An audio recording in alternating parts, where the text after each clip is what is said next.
They really don't know what's going to happen. Of course, negotiations are ongoing, but just nobody knows because even if they do get a product announcement, later this year, what do you do in the meantime? Like, how do you pay the bills? That's Vince Bond, our automotive news reporter, talking about the future of one Illinois plant. Good afternoon, everyone. I'm Laura Harris. Jeep workers mull options as the Belvidere plant goes idle. The Illinois Assembly Plant is where Jeep builds the Cherokee. Opening in 1965, it has served as a lifeline for generations of workers. But now its future is in limbo as the industry transitions to electric vehicles. Stellantis is investing over $35 billion in EVs and software over the next couple of years. And so this is a huge transition for them. And if Belvidere can get in line for that EV, that will be a good thing for the future. In December, Illinois Governor Pritzker signed an amendment to the Reimagining Electric Vehicles in Illinois Act. The act expands the tax incentives available for automakers to retool plants for EV production. But negotiations remain ongoing with the state about the possibility of securing another product for the plant. Glenn Scott is a longtime Belvidere worker.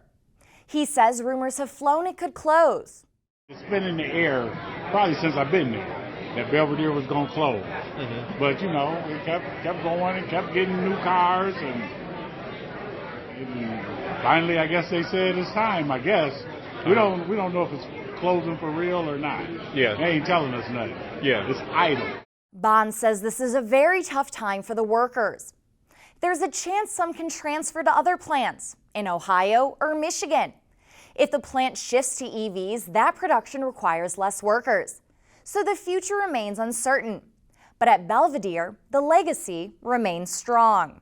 It's been there since 1965. It's multiple generations. It's not, sometimes you might see a father working there, then, you see a son working there. So it's just a family thing. There's a lot of legacy, behind that plant.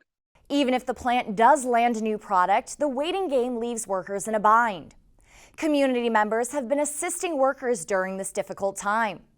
Stellantis declined to comment on negotiations with the state. You can read more on Vince's story on Autonews.com.